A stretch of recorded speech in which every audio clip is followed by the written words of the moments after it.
looking, throwing in the end zone. Montana, touchdown, John Taylor. Young to the air, Young to Jerry Rice, touchdown San Francisco.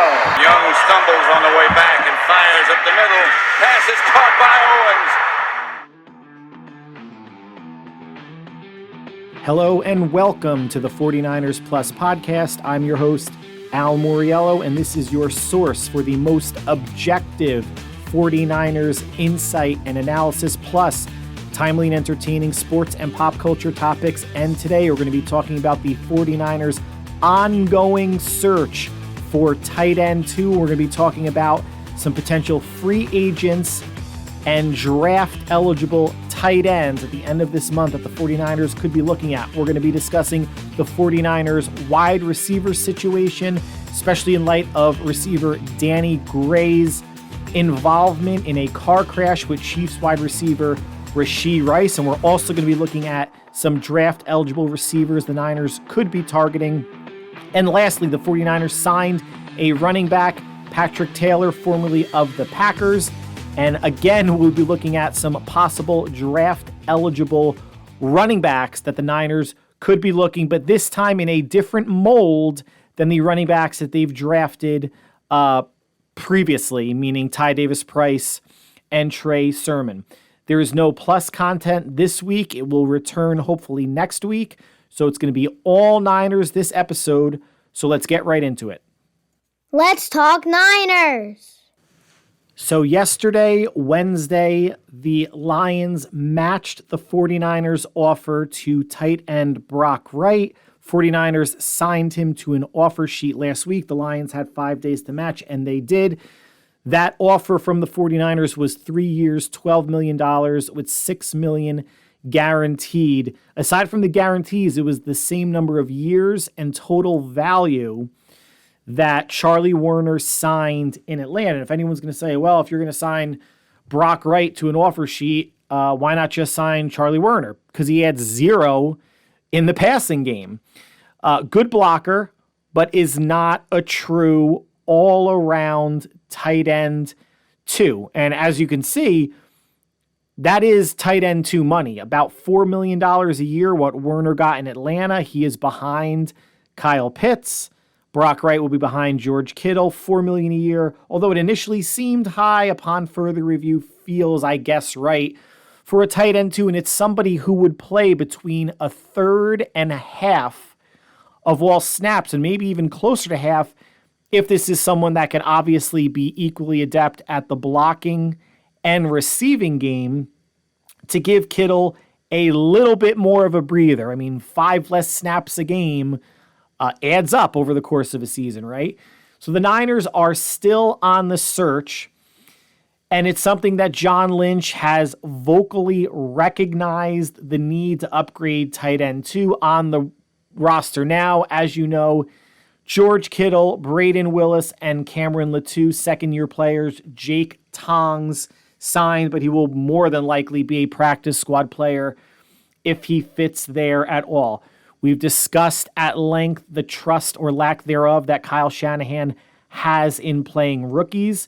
Cam Latou was out all of last year dealing with a knee meniscus injury, although he was not having a strong training camp, so he was essentially redshirted his rookie year. And Braden Willis only came in really to block. I'm sure he was involved in some pass patterns, but did not make even a minor dent in that regard last year.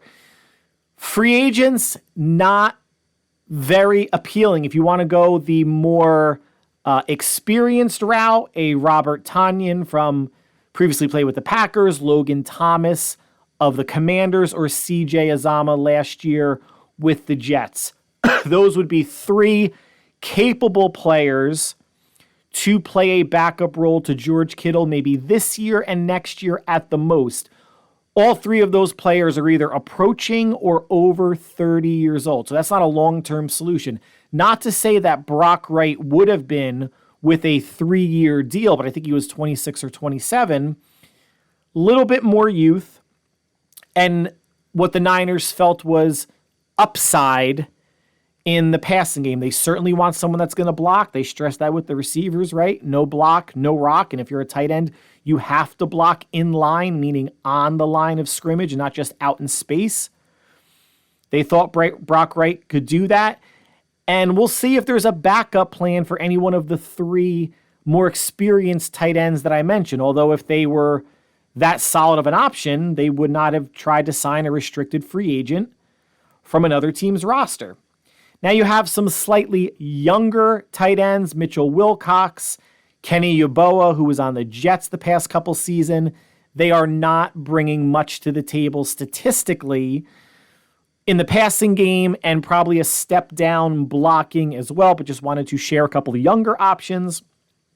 What they should absolutely not do, even though I like him, they should not bring Ross Dwelly back next year.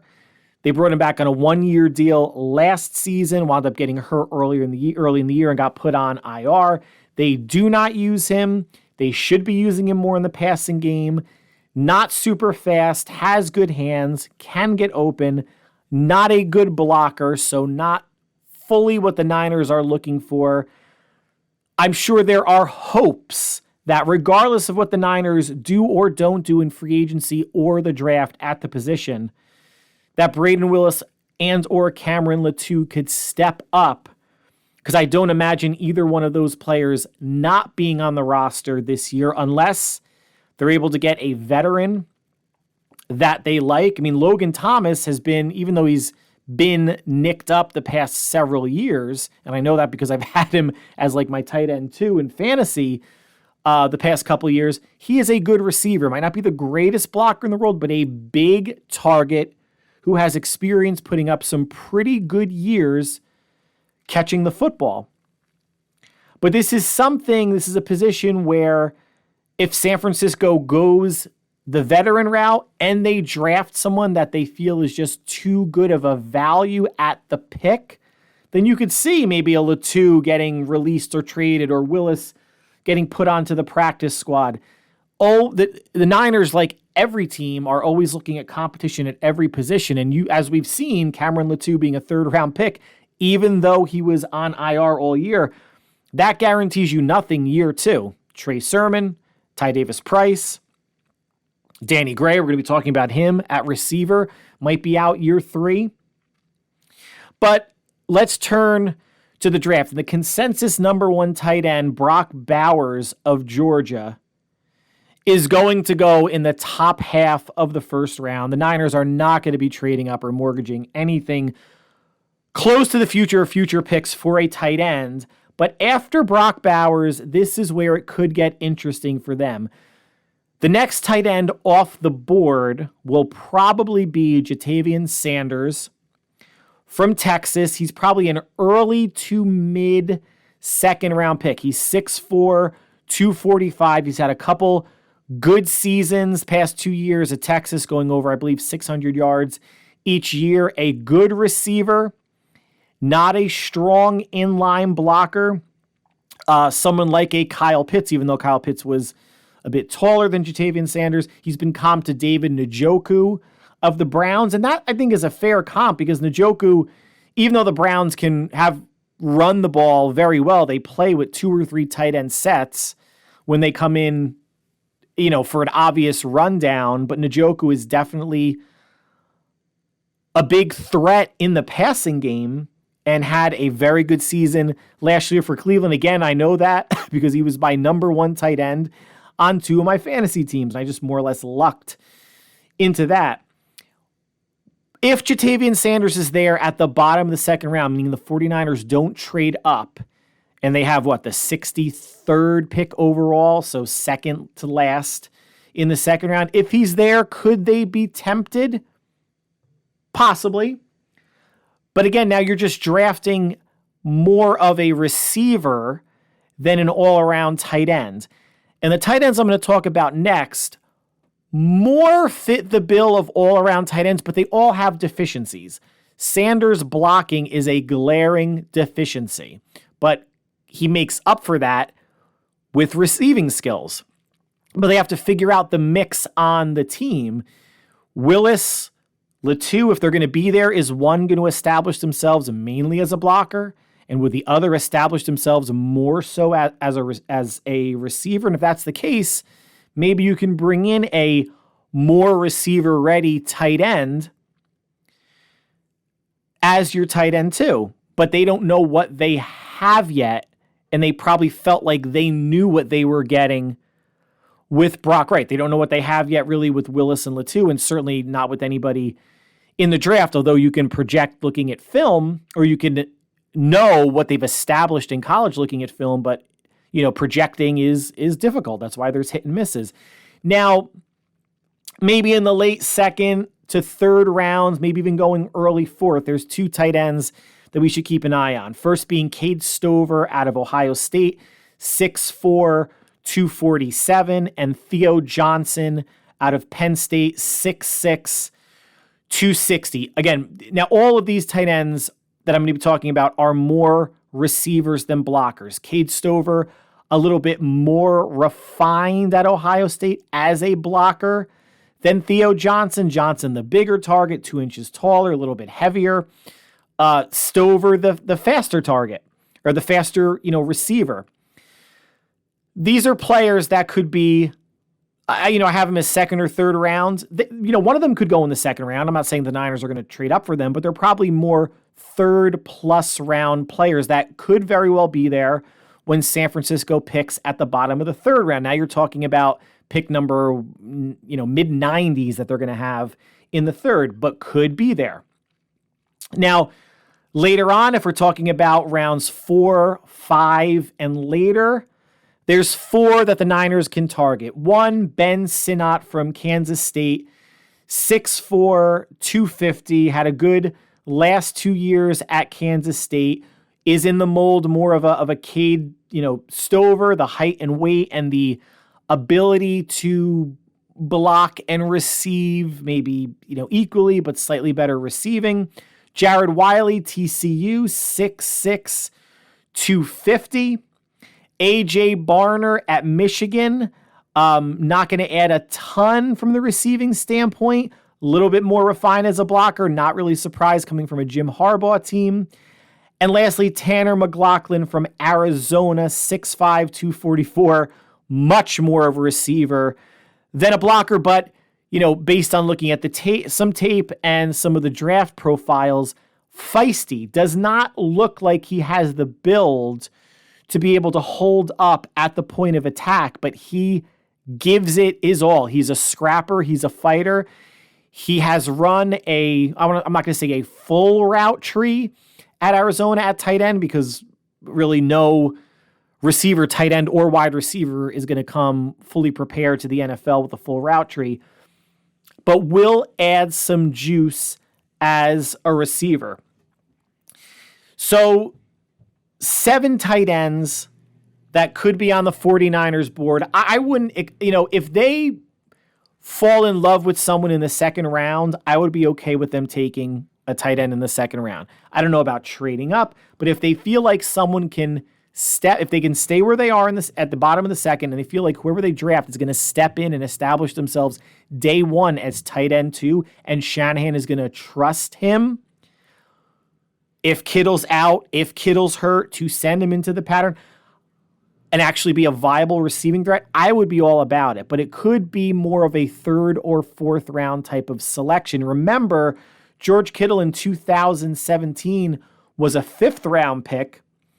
And scouting reports and what people think of players at any position don't really mean anything. Like, you really have to end up in what could really swing you either way is ending up in a really good spot or a really bad spot. And Kittle is one, just like Brock Purdy, who ended up in a good spot for what, the offensive system and offensive coach is asking of him. But here was Kittle's draft profile. So coming out of Iowa, 4.52 40-yard dash. Last 2 seasons, junior year, 20 receptions for 290 yards, senior, and 6 touchdowns. Senior year, 22 receptions, 314 yards, and 4 touchdowns. Nothing that's going to wow you. Even watching the film, there wasn't a lot of wow-worthy plays. The Niners really lucked into Kittle. And they were such a young team and bad team and not having a lot of options or talent that Kittle, I don't think he wound up starting right away. Wasn't it Garrett Selleck who was basically the starter at tight end, and then Kittle eventually took over, got the lion's share of the reps. But here was his brief write-up on NFL.com. H-back type who lacks the desired size for inline blocking, but certainly has the technique and willingness to do it. He has good hands and flashes an ability to challenge as a pass catcher on all three levels. Kittle has the athleticism and blocking ability to become an effective move tight end if paired in the right system. The right system was with Kyle Shanahan in San Francisco. The other thing, let's go to the beginning of that paragraph, but certainly has the technique and willingness for inline blocking, which he has certainly established as probably the best blocking tight end in the league. Iowa is a college that has pumped out tight ends between Kittle, TJ Hawkinson, Sam Laporta. I don't know if there's anyone else that I'm forgetting, big name or whatnot, but they also have someone coming out this year. His name is Eric All, big tight end, again, like 6'5", 6'6", 245 pounds, ACL tear in October. Could this be someone that the Niners maybe draft in the 7th round as just a draft and stash type player? Sure, but I would not want him to be the sole tight end drafted or anybody that the Niners are going to bet anything on, because coming off of an ACL tear, one, you don't know what you're going to get. I'm sure if they if the Niners or another team really fall in love with them, the medicals are going to have to check out. But an ACL tear in October, where is he going to be for OTAs? Where is he going to be for training camp? Is he going to be behind the 8 ball from the get-go and then just get buried and not be ready for the start of the regular season? Let's go healthy. I shouldn't say that. Who knows if Eric All was on the Niners' radar, but what we do know is the Iowa Hawkeyes can churn out tight ends to be Pro Bowl, and all-pro caliber players. I'm just not going to dive into someone coming off of an ACL tear. So from tight ends, let's move to receiver, and these are the 3 positions I wanted to talk about this week anyway, but it became more important with Danny Gray being assumed to have been with Rashee Rice, Chiefs wide receiver, when they crashed a leased Lamborghini street racing. And Danny Gray was on IR all of last year. He's going into year 3. Hasn't shown anything coming out of SMU. And that was the connection. Gray and Rice, friends. They were receivers at SMU together. But it looks like the only speed that, Danny Gray is really showing is, racing cars, because he can't get on the field, did not make an impact as a rookie, hurt all last year. But remember his rookie year when Trey Lance threw him a bomb touchdown in the preseason? I think it was against the Packers, and everybody was all, Trey Lance, big arm. That's why they drafted Danny Gray, to stretch the field.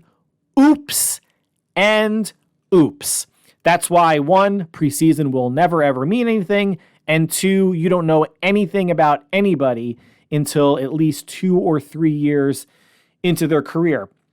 But beyond the Danny Gray, I don't know if he's going to get suspended or anything, situation, he might have been on the roster bubble going into this season, because I think it's a position that the 49ers are going to address in the draft, not because of Brandon Ayuk getting traded. Let's get that out of everybody's head. But let's look at who they have on the roster. So Ayuk, Debo, and Jennings are your top 3. Chris Conley was re-signed to a 1-year deal. They have Ronnie Bell, Danny Gray, and Tay Martin, who spent the last 2 seasons on the practice squad and will probably end up there again. Whoever the 49ers draft is going to be wide receiver 4 at best. Ayuk, Debo, and Jennings are locked into the top 3. And this person might be wide receiver 5 if Chris Conley makes the 53-man roster. If that's the case, and your best case scenario is wide receiver 4, I would not use a pick on a receiver until the end of the 3rd at the absolute earliest, because a 3rd-round pick could still be a difference-making potential starting player at well, maybe not a starting player, but an immediate depth piece at defensive tackle, at safety, at cornerback, at offensive tackle, offensive guard. There are positions that are higher on the totem pole than wide receiver to use a third-round pick. I mean, I'm seeing crazy mock drafts from people and it's not a Niners specific. Look who this person has the Niners taking in the first round. It's someone that's doing a full draft, and a couple drafts have the Niners taking a wide receiver in the first round, either Xavier Worthy out of Texas or Ladd McConkey out of Georgia. Now, they both have return ability, especially Ladd McConkey. Xavier Worthy could be, a strong slot receiver in the future. But again, wide receiver number 4 right now. But a third-round pick at receiver wouldn't be the worst thing in the world because Juwan Jennings is on a 1-year deal for about, $4.8 million. Who knows if he gets re-signed in 2025. Chris Conley's on a 1-year deal. Who knows if Danny Gray makes the team. And who knows if Deebo Samuel's on the team in 2025. He will be on the team in 2024, guys. So will Brandon Ayuk. I'm going to keep saying it. They're going to extend Ayuk early summer. Deebo gets traded 2024 offseason, before or after the draft, whenever someone makes an offer, because he will be on the last year of his deal. So the 49ers could have 3 openings at receiver after the 2024 season. And I'm not convinced, like a couple other people, that Chris Conley's a lock to make the roster. They signed him to, I think, a little over $1 million. And if they cut him, I think they only owe him about, $150,000 or $200,000. That's nothing. He is absolutely a candidate to be on the practice squad. So is Danny Gray. He hasn't shown anything. If Danny Gray gets released, you think there's going to be a team that's like, oh, I definitely need that on my roster. I mean, there's always the possibility, but he can end up on the practice squad as well. End of the third at the earliest to push Conley, to push maybe Gray off the roster. I think Ronnie Bell is safe. I don't know if he's going to get another crack at punt returns. Willing blocker. How much are we expecting out of a 7th-round pick? But I think in time, he could be a decent number 3 receiver. He's not as big or strong as Juwan Jennings, but a better route runner. Might have better hands or comparable hands. And Chris Conley's 31, 32 years old. He's not going to be here for the long term anyway. But if we're talking about the 3rd round, again, end of the 3rd round, mid-90s pick overall, a couple that jump out at me. So Jalen McMillan, University of Washington, 6'1", 197, only played about half the games last year, was injured quite a bit. And there's some question, he had a productive junior year, over 1,100 yards, but is he a product of Washington's system? Because that's going to get 2 or 3 receivers drafted, and obviously Michael Penix Jr. being the quarterback. Or is he, I don't want to say like his own man, or does he have enough traits and ability to make it in the league? We'll see. Another receiver, 3rd round, could be there. Brendan Rice, Jerry Rice's son out of USC, 6'2", 208, started at Colorado, went to USC. Didn't get over 1,000 yards, had about 600 or 700 yards receiving.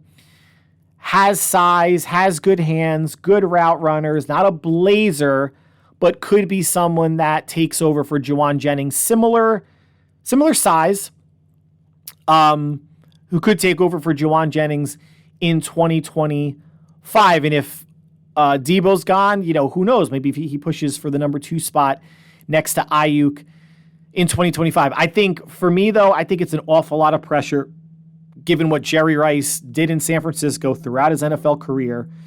Greatest receiver and maybe the greatest football player of all time, to have him in San Francisco. I feel like for him to, I'm not saying he's in his father's shadow now, because Jerry Rice went to Mississippi Valley State and Brendan Rice, Colorado, and USC. I think it would just be tough for the kid to be in San Francisco, but Niners, draft nicks and management aren't going to listen to me. It's just my opinion.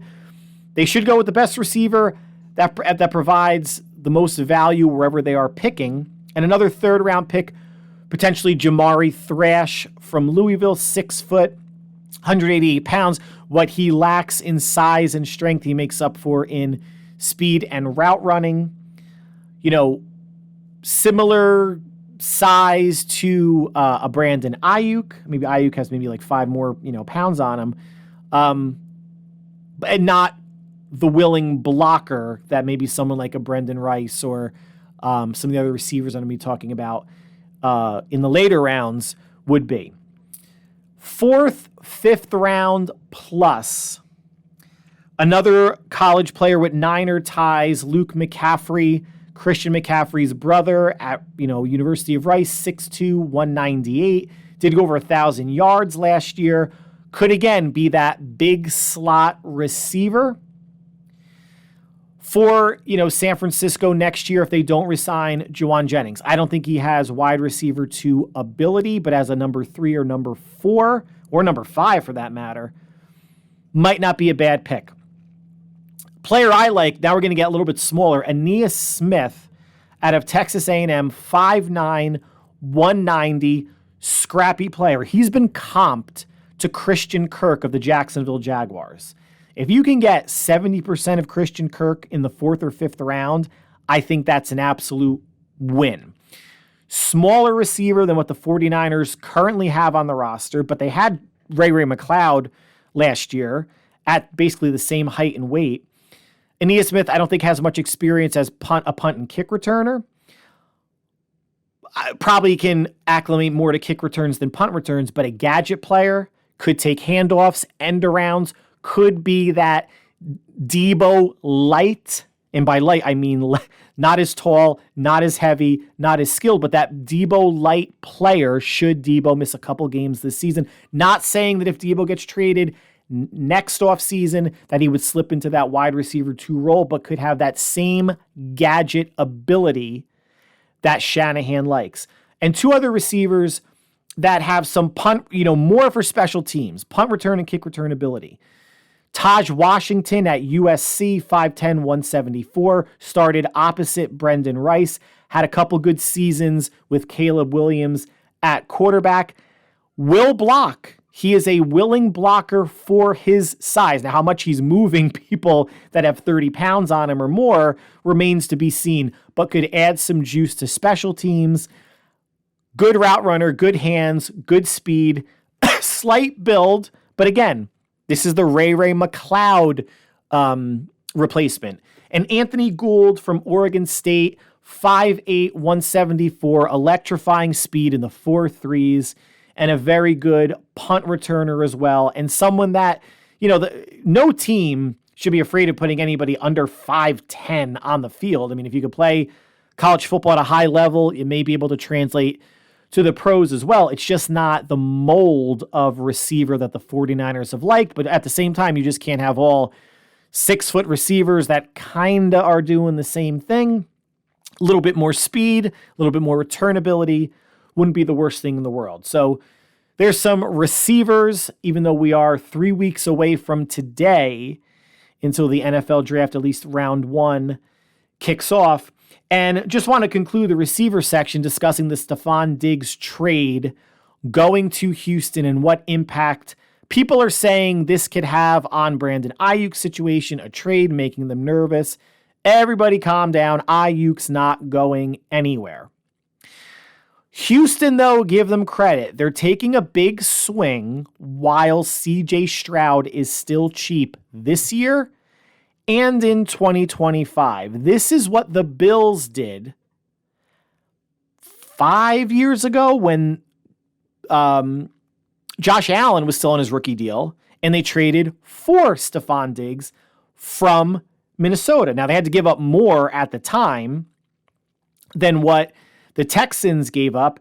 Essentially, the Texans gave the Bills a 2nd-round pick, and the Bills gave the Texans Stephon Diggs, a 5th, and a 6th. So essentially, if you want to even that out, Stephon Diggs was traded for a mid to low 3rd-round pick, which seems like a steal for Houston.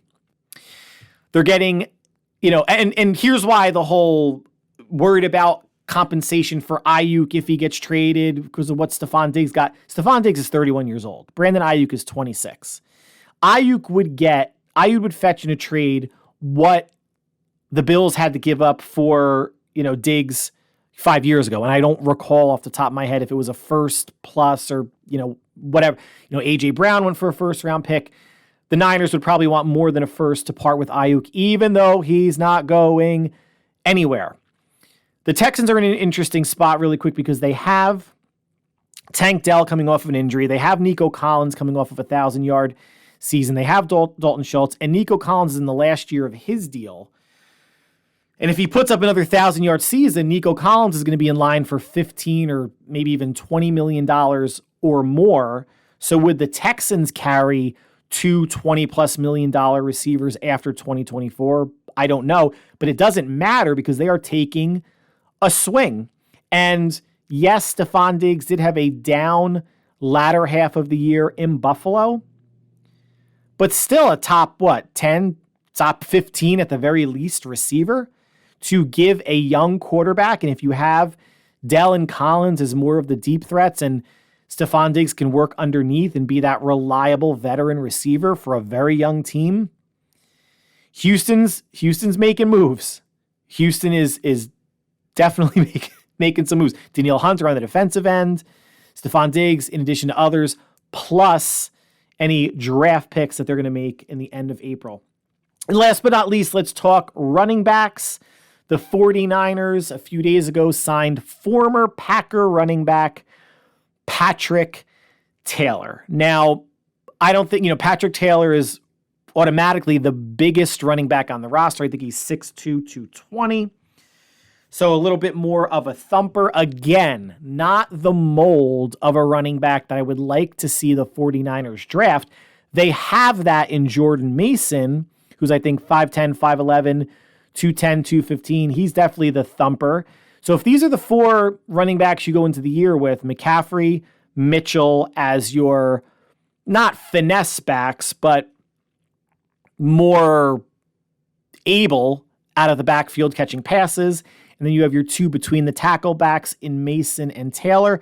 Not terrible. Chances are the Niners draft somebody, they release Patrick Taylor, and Patrick Taylor goes to the practice squad. I do think the Niners should draft somebody, not in the third round, but they should draft somebody this year because McCaffrey has two more years, on his contract, on his deal, 2024 and 2025. Then they may re-sign him as a third down back, maybe get him for half the price, maybe $4 or $5 or $6 million a year. Eli Mitchell is in the last year of his deal. He may get a decent deal somewhere else, and they may have to look to fill that spot. And Jordan Mason was an undrafted free agent, so this is year 3. This is the last year of his deal, but at the end of this upcoming season, he'll be an exclusive rights free agent, basically guaranteeing that he comes back to San Francisco should the Niners want him, and they absolutely should. Strong runner and important special teams player. But what I'm looking for in no earlier than the 4th round, so that means 4th, 5th, 6th, or 7th, obviously, I want to see the 49ers draft a dual threat running back. Trey Sermon was not that. Ty Davis Price was not that. Jordan Mason's on the field. He is not that. They just brought in Patrick Taylor. He is not that. Eli Mitchell, I wouldn't say he's a CMC light because he could run between the tackles. He is a hard runner. He doesn't put the ball on the ground. He's dependable. But what I would like to see, and listen, McCaffrey is still going to be the best running back in the NFL this upcoming season, or top 3 if he takes a step back and somebody else like a Bijan Robinson or who knows who takes a monumental leap forward. I want to see someone that can give even 60 to 70% of what McCaffrey can do consistently. Pass protect, run out of the backfield, maybe line up in the slot, or at the very least, a dependable route runner on swing passes, ins, outs, Texas routes, whatever they may be. And there's 5 running backs that I believe could be had in the 4th round or later to fill that role. First, Will Shipley out of Clemson. Storied career in Clemson. Very good running back. 5'11", 206 pounds. Last year, he had 827 rushing yards and 5 touchdowns. 31 receptions for 244 yards and 2 touchdowns. He is not someone that's going to move the pile. I don't think any of these running backs I'm going to list really are going to do that, are going to run into the line of scrimmage and dig out, those 3 or 4 yards that you need. But these are running backs that can play into a zone blocking system, an outside zone, a one cut and go, pass protect, and catch out of the backfield. So Shipley, end of the 4th round, could very well be there. And if it's someone that they want to, trade up for in the 4th, I would be okay with that. I like Will Shipley, and I think he could provide some, we're going to call this McCaffrey insurance. Again, there's no player that I'm going to list or mention in college that can do what McCaffrey does. There's really no one in the NFL that can do what McCaffrey does, the reigning offensive player of the year. But to have someone, if Shanahan trusts the young rookie to come in and provide that dual threat, I just don't want another thumper. Do not want another thumper. So Will Shipley out of Clemson. Isaac Guerendo from Louisville, 6 foot, 221, a bit bigger, will stand up in pass protection, does have a bit of a second gear to get to the next level, good one-cut runner, 810 yards and 11 touchdowns last year at Louisville, 22 receptions for 234 yards receiving. Again, someone that can be there in the 4th round or later. Next, Tyrone Tracy Jr. out of Purdue, 5'11", 209, 716 rushing yards and 8 touchdowns, 19 receptions and 132 receiving yards. Now, not great receiving production last year, but it was his first full year at running back. He was at another university prior to Purdue. It escapes my mind. I apologize. But he started out as a wide receiver. At another university and at Purdue as well. So he is someone built a bit like Debo, maybe an inch shorter, 5-10 pounds lighter, but he can handle both responsibilities. I'm not saying he's going to be a receiver by any stretch of the imagination. Gadget plays, end arounds, lining him up in the backfield, obviously as a running back. Someone who is still learning the nuances of the position. This probably is a strike in his corner for Shanahan, someone that could be aware, he wanting a running back that could be aware of blitz pickups and understand the position. Not having as many reps will work against him, I think, in San Francisco's eyes, but somebody that has that dual ability. Someone that I like a lot, the more that I watch him, Dylan Laub out of New Hampshire, 5'10", 206, small school player, but can do everything. Will block, will run inside, outside. Very good route runner, has lined up in the slot for New Hampshire. This is obviously a huge jump up in competition, but last year, 715 rushing yards and 9 touchdowns, 68 receptions, 699 yards and 7 touchdowns. That's 10 yards per reception on 68 catches. I think Dylan Laub, again, could fill that CMC very light role. Apparently a very smart player, a heady player, and again, someone that will stick their nose there in pass protection, which is what a big thing Shanahan's looking for, and a big reason why Jordan Mason isn't getting more carries and offensive snaps than he has the past 2 seasons. And lastly, Rasheen Ali out of Marshall, 5'11", 206 last year, had a really good season for the Thundering Herd, 1,135 rushing yards and 15 touchdowns, 28 receptions, 213 yards, and 1 score. Again, someone else proficient out of the backfield, has lined up in the slot for Marshall. A loose runner, very fluid runner when you put on the tape. Sees that cut and accelerates. Not a burner, but he does have, not a huge thumper, but good size at 5'11", 206. That's basically what McCaffrey is. He's like 5'10", close to 210, 208. And none of these receivers other than Isaac Guerrero, 221, is really going over 210. Not to say that a thumper can't be a pass catcher, but usually that third down back, a Brian Mitchell, remember him? Remember Darren Sproles? Jerick McKinnon, Clyde Edwards-Helaire. These are generally not bigger backs, and these are how running backs find their niche. Like, hey, if I'm not a big enough running back to be a bell cow, then I could be someone you could put in there on second and long, on third down, on obvious passing situations. But again, for Shanahan, pass protection is going to be huge. So yes, I do think, or I would like to see the Niners draft a running back, not in the third round, and not someone who cannot catch the ball. I do think when it's all said and done, Patrick Taylor will be on the practice squad to start the year. A receiver as early as the third round is okay for me, but fourth might be a little bit better, again, because the person getting drafted is no better than wide receiver 4 on the roster. And tight end, if someone's there, Shanahan, Lynch, I don't know who else is going to be making the decision, any of the direct, college scouting. If there's someone there that they love, end of the second round or for a slight trade up, pull the trigger, because that is a gaping need the past 3 years on this team. Someone to take a little bit of the heat off of George Kittle and become another viable option in the passing game.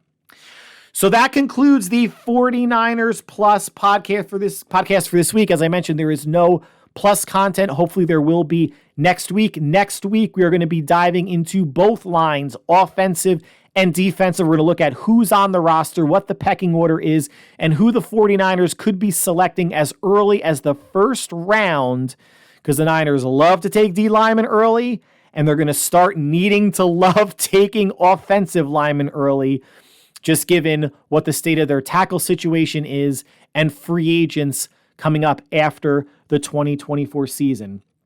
But like always, want to thank you for listening, for taking time out of your busy schedule to make us part of your listening routine.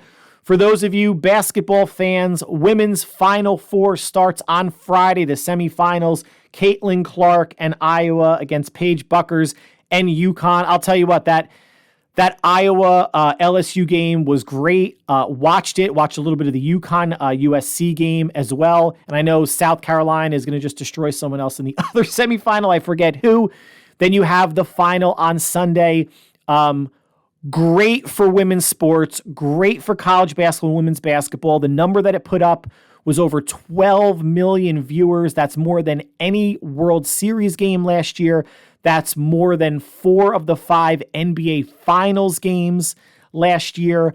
People are watching. They're watching when there's star power. I forgot the game was on, but when I clicked over to it and saw who the teams were, I stuck around to watch the entire game. And it was just getting late that I kind of head into bed at halftime of the UConn game, but I will be watching on Friday. And we have the men's Final Four on Saturday, UConn versus Alabama. UConn is probably just going to run away with just destroying Alabama. They're clearly the best team in the tournament. And NC State, and I'm blanking on the other team. I should have written this down, making their Cinderella run as an 11 seed against Purdue. So Saturday, Monday, men's, Friday, Sunday, women's. Hope you watch. One of the best, two of the best tournaments in all of sports going to culminate this weekend, and a lot of good matchups to check out. Otherwise, whatever you're doing, spring is here. If you're going to be outside, hopefully you're enjoying the warm weather, not like here in the Northeast. It's just been a bit frigid with a bunch of rain. But whatever you're doing, enjoy it. Stay happy, stay healthy, stay safe, and we'll talk soon. Take care.